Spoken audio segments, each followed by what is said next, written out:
Hello friends, எல்லாரும் நல்லா இருக்கீங்களா? இன்னைக்கு நாம ஒரு quick and simple beginner friendly அவல் கேசரி ரெசிபி தான் பண்ண போறோம். வாங்க எப்படி பண்றதுன்னு பார்க்கலாம். அதுக்கு தேவையான பொருட்கள் முதல்ல சொல்றேன். 3/4 கப் அவல், 3/4 கப் சர்க்கரை, 1/2 கப் தண்ணி, 4 ஏலக்காய் பொடிச்சது, 10 ல இருந்து 12 முந்திரி உடைச்சு வச்சிருக்கேன். 6 டேபிள் ஸ்பூன் நெய், அப்புறம் ஒரு சிட்டிகை கேசரி பவுடரை 1/4 கப் தண்ணி கூட மிக்ஸ் பண்ணி வச்சிருக்கேன். இப்போ இந்த மாதிரி ஒரு மிக்ஸி ஜார்ல நம்ம அவலை போட்டுட்டு அதை வந்து கொரன்னு பொடிச்சு எடுத்து வச்சுக்கலாம். இது வந்து ரவையை விடவும் கொஞ்சம் பெருசு பெருசா இருக்கணும். ரொம்பவும் பொடிச்சிட்டா அப்புறம் வந்து கேசரி ஹல்வா மாதிரி ஆயிரும். இப்போ இந்த மாதிரி பொடிச்சு எடுத்து வச்சாச்சு. ஒரு கேஸ்ட் அயர்ன் பேனை ஹீட் பண்ணிக்கலாம். ஹீட் பண்ணிட்டு நம்ம பொடிச்சு வச்சிருக்கிற அந்த அவல் பொடியை எடுத்து இதுல போட்டுட்டு ட்ரை ரோஸ்ட் பண்ண போறோம். இதை வந்து ஒரு 3ல இருந்து 4 நிமிஷம் லோ ஃப்ளேம்ல வச்சு நிதானமா ட்ரை ரோஸ்ட் பண்ணணும். இது வந்து நீங்க ஹை ஃப்ளேம்ல வச்சு பண்ணீங்கன்னா ஈஸியா வந்து அடி பிடிச்சி தீஞ்சிரும். ஸோ இதை வந்து நான் வந்து மிதமான தீயில வச்சுதான் ட்ரை ரோஸ்ட் பண்ணியிருக்கேன். நீங்க வந்து கலர் மாறுற வரையும் கூட ஃப்ரை பண்ணணும் அப்படிங்கிறது இல்லை, சாரி ரோஸ்ட் பண்ணணும் அப்படிங்கிறது இல்லை. அது வந்து ஒரு மாதிரி கமகமான வாசனை வர வரையும் நம்ம ரோஸ்ட் பண்ணா போதும். நீங்க வந்து ஒரு கரண்டியில எடுத்து அதை கொஞ்சம் கீழே கொட்டி பார்த்தீங்கன்னா பிசிறே இல்லாம பவுடர் மாதிரி உதிரி உதிரியா கீழே விழும். அப்ப நீங்க தெரிஞ்சுக்கலாம் இது வந்து ட்ரை ரோஸ்ட் ஆகி ரெடி ஆயிடுச்சுன்னு. இப்போ இது ரெடி ஆயிடுச்சு. இதை வந்து நம்ம ஒரு கப்புக்கு டிரான்ஸ்ஃபர் பண்ணிக்கலாம். அடுத்தது நம்ம அவல் கேசரி எப்படி செய்யறதுன்னு பார்க்கலாம். இதுக்கு நான் வந்து ஒரு பெரிய வானிலை எடுத்திருக்கேன் இன்னைக்கு, ஏன்னா ரொம்ப தெரிக்கும் அப்படிங்கிறதுக்காக. அந்த வானிலையில 2 டீஸ்பூன் நெய் விட்டுருக்கேன். நெய் விட்டுட்டு இது வந்து ஹீட் ஆகி மெல்ட் ஆன பிறகு இதுல வந்து நான் வந்து உடைச்சு வச்சிருக்கிற 10ல இருந்து 12 முந்திரி சேர்த்துக்கிறேன். சேர்த்திட்டு மிதமான தீயில இல்லைன்னா லோ ஃப்ளேம்ல வச்சுட்டு இதை வந்து ஒரு 1ல இருந்து 2 மினிட்ஸ்க்கு ஃப்ரை பண்ணிக்கலாம். இப்போ இது வந்து லைட்டா கலர் மாறுற ஸ்டேஜ்ல வந்து நம்ம அடுத்தது உலர்ந்த திராட்சை, அதாவது ரெய்சின்ஸ் சொல்லுவோம், அதை ஆட் பண்ணிக்கலாம். இப்போ இது ரெடி ஆயிடுச்சு. இந்த ஸ்டேஜ்ல நம்ம ரெய்சின்ஸை ஆட் பண்ணிக்கலாம். ரெய்சின்ஸை ஆட் பண்ணிட்டு திருப்பியும் மிதமான தீயை வச்சுதான் நம்ம ஃப்ரை பண்ண போறோம். இந்த ரெய்சின்ஸ் வந்து கொஞ்சம் குண்டு குண்டா ஆகுற வரையும் ஃப்ரை பண்ணிக்கணும். இதுக்கு வந்து ஒரு 1ல இருந்து 2 நிமிஷம் ஆகும். நீங்க ஃப்ளேமை இன்க்ரீஸ் பண்ணிட்டீங்கன்னா இது ரெண்டுமே வந்து சீக்கிரம் பிளாக் ஆயிரும், டேஸ்டும் வந்து மாறிடும். இப்ப பாருங்க, ரெய்சின்ஸ் வந்து அங்கங்க குண்டு குண்டா பஃபியா ஆயிட்டு வருது. இந்த ஸ்டேஜ்ல நமக்கு கேஷ்யூ நட்ஸும் லைட் ப்ரௌன் ஆயிடுச்சு. இதுதான் வந்து கரெக்ட் ஸ்டேஜ். இப்ப நான் வந்து இதை ட்ரெயின் பண்ணி ஒரு கப்ல எடுத்து வச்சுக்கிறேன்.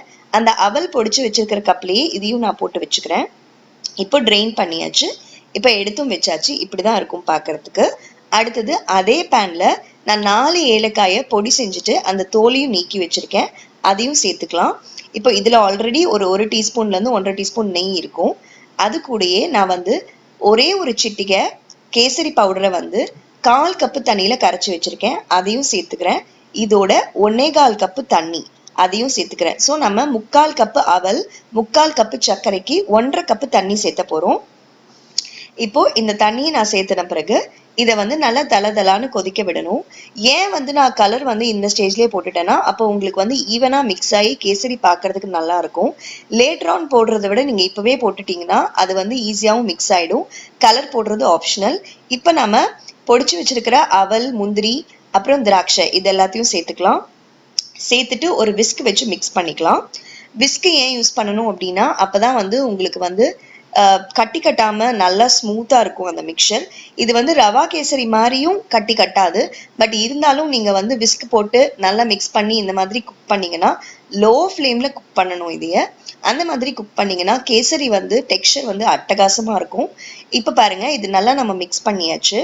நீங்க பாத்தீங்கன்னா அந்த அவல் வந்து ஸ்லோவா வந்து அந்த தண்ணியை வந்து இழுத்துக்க ஆரம்பிக்கும். இந்த ஸ்டேஜ்ல 2 டேபிள் ஸ்பூன் நெய் விட்டுக்கலாம். இப்ப நான் வந்து நெய் சேர்த்துட்டேன். நெய் சேர்த்துன பிறகு நான் வந்து அதே மாதிரி விஸ்க வச்சு நல்லா கிளற போறேன். நீங்க கிளற அந்த மிக்சர் வந்து அந்த நெய்யை வந்து நல்லா அப்சர்வ் பண்ணிக்கும், அதாவது நல்லா இழுத்துக்கும். இப்ப பாருங்க, உங்களுக்கு வந்து மேல நெய் தெரியாது. இப்போ ரெடி ஆயிடுச்சு. நம்ம அடுத்தது என்ன பண்ண போறோம் அப்படின்னா இது வந்து கொஞ்சம் உப்மா கன்சிஸ்டன்சிக்கு வர வரையும் நம்ம அதை குக் பண்ண போறோம். இதுக்கு வந்து ஒரு 3ல இருந்து 4 நிமிஷம் ஆகும். இது எல்லாமே நான் வந்து லோ டு மீடியம் ஃப்ளேம்ல தான் குக் பண்ணியிருக்கேன். நீங்க ஒரு வாட்டி வந்து விஸ்க வச்சு மிக்ஸ் பண்ணி பார்த்தீங்கன்னாலே தெரியும், அந்த அவல் வந்து உங்களுக்கு கொஞ்சம் பொலப்பலாங்கும். இன்னும் இது ரெடி ஆகல. இன்னும் ஒரு 1 மினிட் குக் ஆயிடுச்சுன்னா நான் சொல்ற கன்சிஸ்டன்சி, அதாவது உப்மா கன்சிஸ்டன்சிக்கு கரெக்டா வந்துடும். இப்ப பாருங்க, இன்னொரு வாட்டி நம்ம வந்து விஸ்க வச்சு கிளறுனா சரியா இருக்கும். ஆல்மோஸ்ட் ரெடி ஆயிடுச்சு. ஒரு வாட்டி கிளறி பார்த்துக்கலாம். இப்போ கரெக்டான கன்சிஸ்டன்சி. இந்த ஸ்டேஜ்ல நம்ம 3/4 கப் சுகர் சேர்த்துக்கலாம். சுகர் சேர்த்த உடனே இந்த மிக்சர் வந்து கொஞ்சம் தண்ணியா இருக்கும். பயப்பட வேண்டாம். எல்லா கேசரியுமே அப்படிதான். ரவா கேசரிக்கும் நீங்க சர்க்கரை சேர்த்தீங்கன்னா அது உடனே தண்ணியாயிடும். இப்போ இதை வந்து நம்ம கெட்டி ஆகுற வரையும் குக் பண்ண போறோம். அதே சமயம் மிச்சம் இருக்கிற நெய்யும் நம்ம சேர்த்துக்கலாம். சேர்த்துட்டு இதை நல்லா மிக்ஸ் பண்ணி விட்டுட்டு அந்த நெய் வந்து இந்த மிக்சர் வந்து இழுத்துக்கிற வரையும் மிக்ஸ் பண்ணிக்கலாம். இந்த கேசரி வந்து நீங்க ரொம்பவும் குக் பண்ணணும் அப்படிங்கிறது இல்ல. அதே சமயம் நீங்க வந்து ஹை ஃப்ளேம்ல வச்சு குக் பண்ணீங்கன்னா அந்த அவலோட பச்சை வாசனை போகவே போகாது. அந்த பச்சை வாசனை போகிறதுக்காக தான் நம்ம வந்து ட்ரை ரோஸ்டும் பண்ணிக்கிறோம். இந்த மாதிரி ஒரு கரண்டியை வச்சு இதை வந்து நல்லா மிக்ஸ் பண்ணி விடுங்க. இப்பவும் பாத்தீங்கன்னா இந்த மிக்சர் வந்து கொஞ்சம் லிக்விடா தான் இருக்கு. இது போக போக இன்னும் ஒரு 2 to 3 minutes குக்காக நீங்க பாத்தீங்கன்னா இது வந்து ஒரு மாதிரி ஹல்வா மாதிரி ஒரு கன்சிஸ்டன்சிக்கு வந்துடும். இப்ப இது இன்னும் ரெடி ஆகல. இப்ப பாருங்க கொஞ்சம் கொஞ்சமா அது திக்காயிட்டே இருக்கு. அடுத்த ஸ்டேஜ் வந்து நான் சொல்ற ஸ்டேஜ் தான்.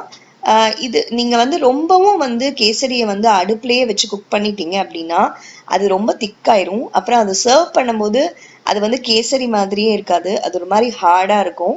ஸோ எப்பவுமே வந்து கேசரி வந்து தளர இருக்கும் போதே நீங்க வந்து அடுப்புல இருந்து ஆஃப் பண்ணிட்டீங்கன்னா அது சர்வ் பண்ணும் போதும் நல்லா இருக்கும் சாப்பிட்றதுக்கு. இப்ப பாருங்க இது ஆல்மோஸ்ட் ரெடி ஆயிடுச்சு. இடையில இந்த மாதிரி ஒரு கரண்டி வச்சு கிளறி விட்டுட்டே இருங்க. இது எல்லாத்தையுமே லோ டு மீடியம் ஃப்ளேம்ல செய்யணும்.